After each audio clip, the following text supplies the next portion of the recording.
이제 다 같이 마음을 모아 하나님께 예배를 드리겠습니다.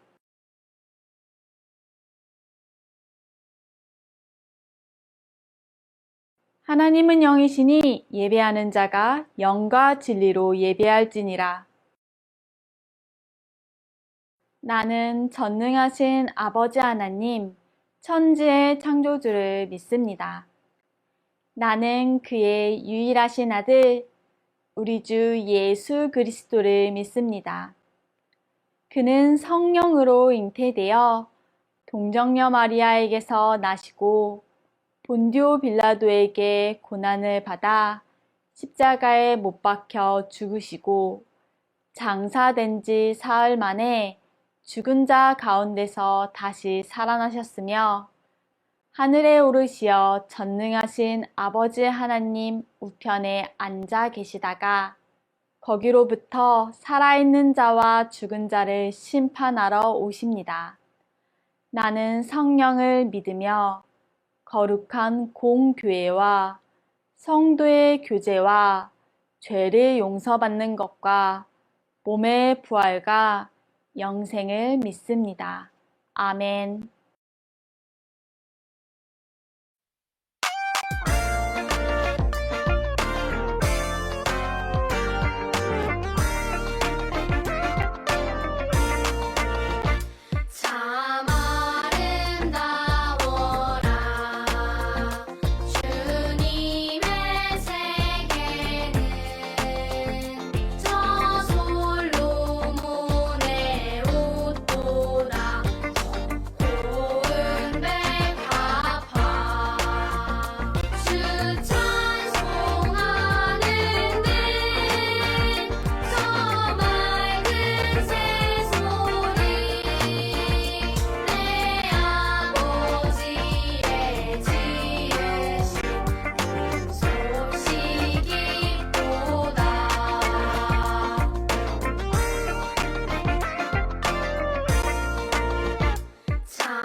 오늘 우리에게 주신 하나님의 말씀은 빌립보서 4장 19절 말씀입니다. 하나님의 말씀을 읽겠습니다. 나의 하나님이 그리스도 예수 안에서 영광 가운데 그 풍성한 대로 너희 모든 쓸 것을 채우시리라. 빌립보서 4장 19절 말씀. 아멘. 이것은 살아계신 하나님의 말씀입니다. 안녕하세요. 저는 바울이에요. 저는 예수님을 만난 후 여러 곳으로 전도 여행을 다니며 복음을 전했어요. 하지만 지금은 로마에서 재판을 기다리며 감옥에 갇혀 있답니다. 답답하지 않냐고요? 아니에요. 저는 여기에서도 얼마나 바쁜지 몰라요. 교회에 직접 가서 하나님의 말씀을 전하지는 못하지만 감옥에서 편지를 쓰며 말씀을 전하고 있거든요. 그리고 하나님께서는 제 마음에 기쁨과 감사가 넘치게 하셨어요. 사람들은 감옥에 갇혔는데 뭐가 그렇게 감사하냐고 물어보기도 하죠. 하지만 저는 무척 감사해요. 어떻게 그럴 수 있냐고요? 그 이유를 들려드릴게요. 빌립보 교회를 세우게 하신 하나님께 감사합니다. 제가 아시아의 여러 지역에 복음을 전하려고 할 때 하나님께서는 저를 유럽 땅 빌립보로 인도하셨어요. 그곳은 풍요로운 곳이었어요. 금과 은이 많이 나오는 곳이었고 강이 흐르는 비옥한 평지였죠. 또 무엇보다 아시아와 로마를 연결하는 중요한 도로들이 있어서 교통이 발달했죠. 그래서 유럽으로 복음을 전하러 가기에는 딱 좋은 곳이었어요. 저는 그곳에서 자주색 옷감 장수인 루디아, 그리고 감옥을 지키던 간수와 그 가족들에게 복음을 전했어요. 그들이 예수님을 믿은 후 루디아 집에서 모이기 시작한 것이 지금의 빌립보 교회가 되었죠. 이렇게 두 번째 전도 여행에서 세워진 빌립보 교회는 유럽 최초의 교회가 되었어요.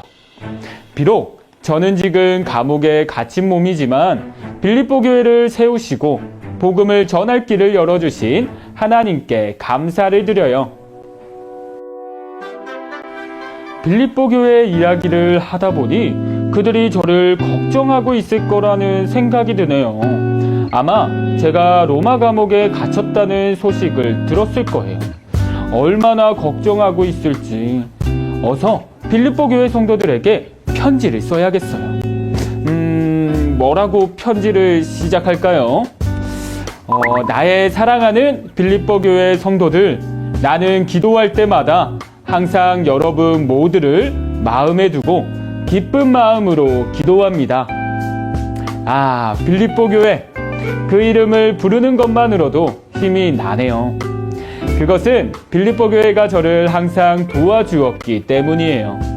감옥에서도 제가 여전히 하나님께 감사하며 기뻐할 수 있는 가장 큰 이유는 바로 하나님께서 빌립보 교회를 통해 저를 도와주셨다는 사실이에요. 빌립보 교회 성도들은 예수님을 믿은 지 얼마 되지 않았지만 복음을 전하는 저에게 큰 힘이 되었어요. 제가 전도 여행을 갈 때마다 저에게 필요한 것들을 마련해주고 복음을 잘 전할 수 있도록 함께 기도해 주었어요. 그리고 헌금도 보내주었죠. 하나님께 향기로운 제물로 드려진 그 헌금은 복음을 전하고 가난한 사람들을 돕는데 사용되었어요. 이처럼 하나님께서는 빌립보 교회 성도들이 저를 도와 복음을 전하는 일에 함께하게 하셨어요. 제가 복음을 전할 때마다 빌립보 교회 성도들을 통해 부족함 없이 채워주신 하나님께 감사를 드려요. 편지가 거의 다 완성이 되었네요. 누가 이 편지를 빌립보 교회에 전달해주면 좋을 텐데 누가 갈 수 있을까요? 아, 그래요. 에바 브로디도가 있어요. 에바 브로디도는 감옥에 갇혀있는 저에게 꼭 필요하고 믿을 수 있는 일꾼이에요. 빌립보 교회에서 저를 돕기 위해 보낸 사람이죠. 제가 감옥에서도 하나님께 감사하며 기뻐할 수 있는 또 하나의 이유이기도 해요. 빌립보에서 로마까지는 먼 길이지만 그는 한 걸음에 달려왔어요. 바울 선생님, 제가 왔어요. 그의 목소리가 들렸을 때 어찌나 기쁘던지. 게다가 빌립보 교회 성도들이 정성껏 모은 헌금까지 가지고 와서 저를 돕겠다고 하니 온 마음을 다해 하나님께 감사를 드리지 않을 수 없었어요. 에바 브로디도는 무슨 일이든지 열심히 도우며 감옥에 갇힌 저의 손과 발휘되어 주었어요. 그런데 그런 에바브로디도가 병에 걸려 죽을 뻔하기도 했어요. 저는 안타까운 마음으로 하나님께 기도를 드렸고 다행히도 하나님께서 그를 고쳐주셔서 다시 건강하게 되었어요. 지금도 제 옆에서 저를 도우며 심부름을 하고 있네요. 이제 에바브로디도를 빌립보 교회로 다시 보내야겠어요. 제가 쓴 편지와 그의 모습을 보면 걱정하고 있던 빌립보 교회 성도들도 기뻐할 거예요. 저는 이렇게 감옥에 갇혀 있는 몸이지만 하나님께서 저에게 꼭 필요한 사람을 보내주셨어요. 그리고 빌립보 교회를 통해 필요한 것도 채워주셨지요. 든든한 일꾼을 보내주시고 부족함 없이 채워주시는 하나님의 돌보심 덕분에 감옥에서도 복음을 전할 수 있어요. 이 모든 것을 가능하게 하신 하나님께 감사를 드려요. 저에게 베푸신 하나님의 은혜를 생각할 때마다 저는 빌립보 교회를 위해 기도해요. 하나님께서는 제가 복음을 전할 때마다 저를 도와주셨어요. 제가 어려움에 처했을 때 빌립보 성도들이 저를 도운 것처럼 하나님께서 그들에게 필요한 모든 것을 채워주시기를 바라며 기도해요. 하나님께서는 저뿐만 아니라 빌립보 교회 성도들에게 필요한 것도 넉넉하게 채워주실 것을 믿어요. 그런데 여러분, 하나님께서는 저에게만 그리고 빌립보 교회 성도들에게만 필요한 것을 넉넉하게 채워주시는 분일까요? 그렇지 않아요. 하나님께서는 여러분에게도 필요한 모든 것을 풍성하게 채워주시는 분이에요. 하나님께서는 우리의 삶을 책임지시고 인도하세요. 그래서 우리의 모든 것을 알고 계시죠. 여러분에게 필요한 것이 무엇인지, 부족한 것이 무엇인지도 다 알고 계세요. 그래서 여러분에게 부족한 것이 있을 때, 꼭 필요한 것이 있을 때 채워주세요. 지난 1년을 돌아보며 하나님께서 채워주신 것을 생각해 보세요. 하나님께서는 우리에게 가족을 주시고 좋은 친구도 주셨어요. 아름다운 세상도 주시고 1년 동안 건강하게 지혜롭게 자라게 해주셨어요. 때론 아프기도 하고 어려운 일도 있었지만 하나님께서 인도해 주셨기 때문에 이겨낼 수 있었어요. 우리와 함께 하시며 돌보아 주신 하나님께 감사드리기로 해요. 하나님께서는 감옥에 갇힌 저에게 필요한 것들을 풍성하게 채워주셔서 복음을 전할 수 있도록 인도하셨어요. 마찬가지로 여러분에게 필요한 것들을 풍성하게 채워주셔서 여러분이 하나님의 일꾼으로 자라도록 도우실 거예요. 앞으로도 하나님께서 우리에게 필요한 것을 넉넉하고 풍성하게 채워주실 것을 믿고 감사하는 친구들이 되길 바라요.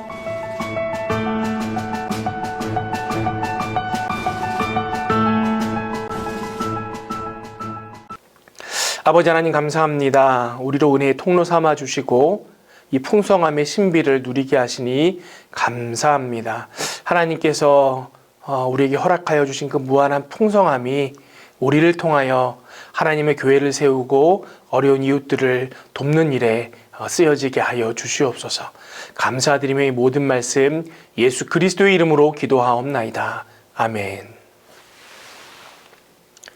지금은 우리 구주 예수 그리스도의 은혜와 하나님의 사랑과 성령님의 교통하심이 영원토록 마르지 아니하는 풍성한 하나님과 연결되어 은혜의 통로의 삶 살기를 간절히 사모하는 모든 믿음의 백성들 머리 위에 이제로부터 영원토록 함께 하시기를 간절히 축원하옵나이다. 아멘.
우리에게 주신 하나님의 말씀은 베드로전서 2장 9절의 말씀입니다.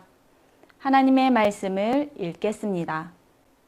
그러나 너희는 택하신 족속이요 왕 같은 제사장들이요 거룩한 나라요 그의 소유가 된 백성이니 이는 너희를 어두운 데서 불러내어 그의 기이한 빛에 들어가게 하신 이의 아름다운 덕을 선포하게 하려 하심이라. 베드로전서 2장 9절 말씀. 아멘. 이것은 살아계신 하나님의 말씀입니다. 불이야! 불이야!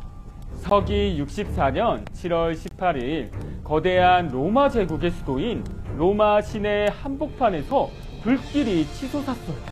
불길은 삽시간에 건물에서 건물로 옮겨 붙었고 결국 당시 로마 시내 14개 구역 중 10개 구역이 불에 타고 말았어요. 이 일로 인해 시민들은 크게 분노하며 당시 황제였던 네로를 원망했어요. 급기야 시민들 사이에서는 네로 황제가 고의적으로 불을 질렀다는 소문이 퍼져나가기 시작했죠. 점점 더 분노하는 시민들을 지켜보며 네로는 고민에 빠졌어요. 이 일을 어쩐다. 그러다가 무릎을 탁 치며 말했어요. 옳지! 이 일을 기독교인들에게 뒤집어 씌우면 되겠다. 기독교인들이 불을 질렀다고 하는 거야.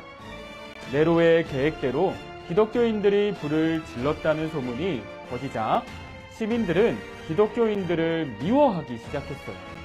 네로는 수천 명의 기독교인을 잡아 가두거나 처형하라고 명령했죠. 네로 황제의 박해가 끝난 이후에도 기독교인들의 어려움은 계속 이어졌어요. 로마 제국은 황제를 신처럼 숭배할 것을 강요했지만 기독교인들은 그렇게 할 수 없었어요.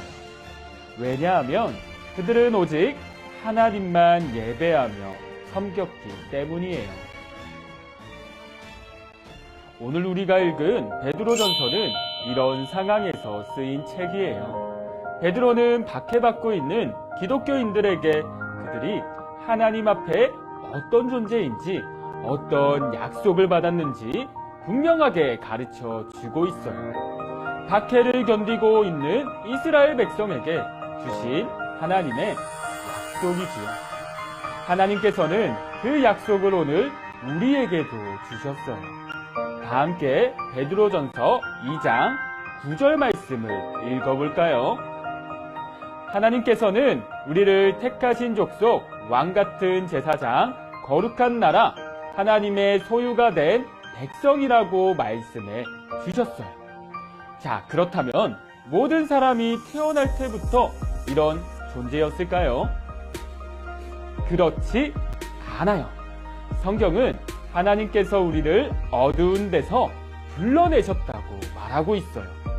캄캄한 동굴 속 같은 어두움은 무엇일까요? 바로 죄를 뜻해요. 하나님께서 처음 에덴 동산에 아담과 하와를 창조하셨을 때 그들을 하나님의 형상으로 선하게 창조하셨어요. 하지만 두 사람은 하나님의 말씀에 불순종하고 말았지요. 먹지 말라고 말씀하신 선악과를 먹어버린 거예요. 그 이후 태어난 모든 인류는 하나님으로부터 멀리 떠나게 되었고 죄 가운데 거하게 되었지요. 다 같이 로마서 3장 23절을 읽어볼까요? 모든 사람은 저절로 하나님의 백성이 되는 게 아니라고 말하고 있어요. 도리어 성경은 모든 사람이 죄인으로 태어나서 영원한 멸망을 향해 걸어가는 어둠 속에 있다고 말해요. 그러나 하나님께서는 깜깜한 어둠 속에 있었던 우리를 여전히 사랑하셔서 하나뿐인 아들 예수님을 이 세상에 보내셨어요. 예수님은 우리와 똑같은 사람으로 태어나셨지만 우리와는 달리 죄가 없으신 분이었어요. 하지만 예수님은 하나님의 뜻대로 십자가에 달려 죽으셨죠. 도대체 왜일까요? 구약시대 사람들은 죄를 용서받기 위해 하나님께 죄를 지은 자기 대신 제물을 바치며 제사를 드렸어요. 예수님은 죄로 인해 죽을 수밖에 없는 우리를 대신하여 제물이 되셨고 우리의 죄를 대신하여 십자가에서 죽으신 거예요. 이것을 조금 어려운 말로 대속이라고 해요. 다른 사람의 죄를 대신 받았다는 의미예요. 우리가 하나님의 백성이 될 수 있는 유일한 길은 우리의 죄를 대속하신 예수님을 믿는 거예요. 그를 믿는 자는 부끄러움을 당하지 아니하리라. 베드로전서 2장 6절 말씀. 예수님이 나를 죄에서 구원하기 위해 십자가에서 죽으셨다는 것을 믿을 때 우리의 모든 죄는 용서를 받아요. 그리고 하나님께서는 우리를 더러운 옷을 입은 죄인이 아니라 깨끗하고 눈부신 옷을 입은 하나님의 백성으로 삼아 주신답니다. 자, 그렇다면 우리가 하나님의 백성이 되면 이전과 무엇이 달라질까요? 먼저 하나님의 백성은 하나님과 친해져요. 본래 죄인인 인간과 하나님 사이는 원수지간이에요. 곧 우리가 원수 되었을 때에 그의 아들의 죽으심으로 말미암아 하나님과 화목하게 되었은즉 로마서 5장 10절 상반절 말씀. 그러나 예수님의 죽으심으로 인해 우리는 하나님과 화목하게 되었고 하나님의 소유가 된 백성이 되었어요. 하나님의 백성이 된 사람은 언제든지 하나님께 다가갈 수 있지요. 하나님과 아주 가깝고 친밀한 사이가 된 거예요. 둘째, 하나님의 백성은 영원한 생명을 얻어요. 사람이 죽으면 어떻게 될까요? 끝일까요? 정답은 아니에요. 모든 사람은 하나님의 심판을 받게 돼요. 죄인은 영원히 멸망 가운데 살아가게 되고 하나님의 백성은 영원한 하나님의 나라에서 살게 되지요. 죄인이었던 우리 모두는 영원히 멸망할 수밖에 없었어요. 하지만 예수님이 우리를 죄에서 구원하셔서 어두운 사망에서 영원한 생명으로 들어가게 하셨죠. 그러므로 누구든지 예수님을 믿으면 이 영생을 얻게 돼요. 셋째, 하나님의 백성은 사명을 받아요. 사명이란 하나님께서 나에게 맡겨주신 임무예요. 이는 너희를 어두운 데서 불러내어 그의 기이한 빛에 들어가게 하시니에 아름다운 덕을 선포하게 하려 하심이라. 베드로전서 2장 9절 하반절 말씀. 이 말씀에서 아름다운 덕이란 복음의 기쁜 소식을 말해요. 복음은 예수님이 우리를 죄에서 구원하기 위해 십자가에서 죽으시고 다시 살아나신 것을 믿으면 영원히 하나님 나라에서 살게 된다는 기쁜 소식이죠. 하나님께서는 우리만 구원받기를 원하지 않으세요. 모든 사람이 죄로부터 구원받기를 원하시죠. 그래서 우리에게 아름다운 덕, 즉 복음을 전하는 사명을 주셨어요. 여러분의 가족 중 아직 예수님을 알지 못하는 사람이 있나요? 학교나 학원에서 만나는 친구들 중 아직 교회에 나가지 않는 사람이 있나요? 여러분은 하나님의 백성으로서 그들에게 복음을 전할 사명이 있어요. 하나님께서는 모든 사람이 죄에서 구원받아 영원한 하나님의 나라의 백성으로 살기를 원하시기 때문이에요.